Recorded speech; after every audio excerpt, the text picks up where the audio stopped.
میں بیڈ پہ سر پکڑ کے بیٹھ گیا تھا. مجھے زرنش کا ساتھ چاہیے تھا، اس کی اپنائیت چاہیے تھی، مگر وہ ضد باندھ چکی تھی. کچھ دیر بعد میری والدہ میرے کمرے میں آئی. کہنے لگی یہ زرنش کیوں روتے ہوئے اپنا سامان لے کے گئی ہے؟ میں نے غصے سے دانت بھینچتے ہوئے کہا دماغ خراب ہو گیا ہے اس کا، جب اس کا دماغ درست ہوگا تو خود ہی آ جائے گی. میری والدہ کہنے لگی دماغ اس کا نہیں، دماغ لگتا ہے تمہارا خراب ہو گیا ہے. جب سے تم نے لالی کو دیکھا ہے تمہارے تیور میں دیکھ رہی ہوں. میں بیڈ سے کھڑا ہو کے اپنی والدہ کے مقابل کھڑا ہو گیا. میں نے کہا اچھا آپ کو میرے تیور نظر آ رہے ہیں، آپ کو یہ نظر نہیں آ رہا کہ بابا نے میرے ساتھ کیا کیا ہے؟ انہوں نے جو کچھ میرے ساتھ کیا ہے وہ بہت برا کیا ہے. انہوں نے جو کچھ لالی کے ساتھ کیا ہے وہ اس سے بھی زیادہ برا کیا ہے، اور اب میں وہ سب ٹھیک کروں گا، اور میں دیکھتا ہوں کہ مجھے کون روکتا ہے. میری والدہ کہنے لگی کیا کرو گے تم؟ میں نے کہا میں شادی کروں گا لالی کے ساتھ. یہ سن کے میری والدہ کی حیرت سے آنکھیں پھٹی تھی. وہ کہنے لگی آہل تمہارا دماغ خراب ہے کیا؟ میں نے کہا میرا دماغ بالکل درست ہے. وہ کہنے لگی اور زرنش، اس کے بارے میں نہیں سوچا تم نے؟ بیوی ہے وہ تمہاری، تمہارے بچے کی ماں بننے والی ہے. میں نے کہا وہ بھی واپس آ جائے گی، اس کا دماغ درست ہوگا تو خود آ جائے گی. میری والدہ کہنے لگی نہیں آئے گی، عورت کبھی بھی سوکن کو خوشی خوشی قبول نہیں کرتی. میں نے کہا تو ٹھیک ہے، خوشی خوشی قبول نہ کرے، لیکن یہ میرا حتمی فیصلہ ہے. زرنش کو لالا رخ کو قبول کرنا پڑے گا ہر حال میں. میری والدہ کہنے لگی ہم تمہیں یہ سب نہیں کرنے دیں گے. میں نے کہا مجھے کون روک سکتا ہے؟ روک سکتا ہے تو روک کے دکھا دے. اس بار میں کسی کی نہیں سنوں گا. میری والدہ مجھے تعصب سے دیکھتے ہوئے وہاں سے جا چکی تھی. اگلے روز ہی میں لالا رخ سے ملنے چلا گیا. اس بار بھی مجھے پرنسپل نے روکا نہیں تھا. میں اس بار ویٹنگ روم میں نہیں گیا تھا بلکہ میں اس کے کمرے میں گیا تھا. جیسے ہی دروازے پہ دستک دی تو وہ کہنے لگی کون ہے، اندر آ جاؤ. شاید وہ میری آمد سے واقف نہیں تھی. میں نے دروازہ کھولا تو وہ اپنے بالوں میں کنگھا کر رہی تھی، ویل چیئر پہ ہی بیٹھی تھی. مجھے دیکھ کے اس کا ہاتھ رکا. کہنے لگی تم یہاں کیسے آ گئے؟ تمہیں اندر کس نے آنے دیا؟ میں نے دروازہ بند کر دیا، اس کے پاس آ گیا. میں نے کہا مجھے اندر آنے سے کوئی روک نہیں سکتا.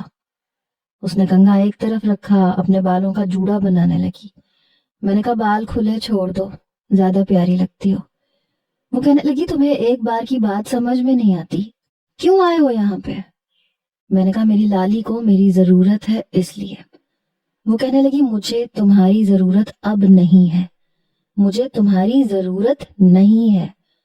آنکھوں کے نیچے گہرے ہلکے پڑ گئے تھے، چہرے پہ وہ رونق نہیں رہی تھی جو ہوا کرتی تھی. میں گھٹنوں کے بل اس کی ویل چیئر کے سامنے بیٹھ گیا. میں نے کہا کیوں ظلم کر رہی ہو مجھ پہ؟ اچھی طرح سے جانتی ہو کہ تم میرے لیے کیا ہو. وہ کہنے لگی تمہارے پاگل پن کا دورہ ابھی بھی ختم نہیں ہوا. کتنی بار سمجھاؤں تمہیں کہ تم میرے لیے کوئی اہمیت نہیں رکھتے. میں نے کہا ادھر میری طرف دیکھ کے کہو کہ میں تمہارے لیے کوئی اہمیت نہیں رکھتا. یہ مت سوچو کہ میرے باپ نے تم سے کیا کہا، اور نہ یہ سوچو کہ اگر میں تمہیں اپناؤں گا تو تم پہ ترس کھا کے تمہیں اپناؤں گا. لالی محبت کی ہے میں نے تم سے، اور سچی محبت کی ہے. مجھے کوئی فرق نہیں پڑتا کہ تم چل سکتی ہو یا نہیں چل سکتی ہو. میں ہوں نا، جہاں نظر رکھو گی وہاں تمہارے قدم بن جاؤں گا. اس کی آنکھوں سے آنسو بہنے شروع ہو گئے. وہ کہنے لگی تمہارے گھر والے مجھے کبھی قبول نہیں کریں گے. میں تمہاری زندگی کو مشکل میں نہیں ڈال سکتی. تم تھک جاؤ گے مجھے سنبھالتے سنبھالتے. پھر تمہاری بیوی ہے، تمہاری اپنی فیملی ہے. خدا کے لیے آہل میرے لیے خود کو مشکل میں مت ڈالو. سمجھ لو کہ تمہاری لالی مر گئی. میں نے اس کے دونوں ہاتھ پکڑ لیے. وہ اپنے ہاتھ چھڑوانے لگی لیکن میری گرفت مضبوط تھی. میں نے کہا کیوں سمجھ لوں جب تم میرے سامنے بیٹھی ہو؟ وہ کہنے لگی تمہاری بیوی مجھے بد دعائیں دے گی آہل. مجھے بد دعاؤں سے بہت ڈر لگتا ہے. میں کسی بھی لڑکی کی بد دعا نہیں لے سکتی. میں نے کہا کچھ نہیں کہے گی وہ تمہیں، وہ بہت اچھی ہے. کہنے لگی تمہارے گھر والے مجھے برا بھلا کہیں گے. تمہارے والد نے صاف کہہ دیا تھا کہ وہ کسی معذور لڑکی کو اپنی بہو نہیں بنائیں گے. پلیز آہل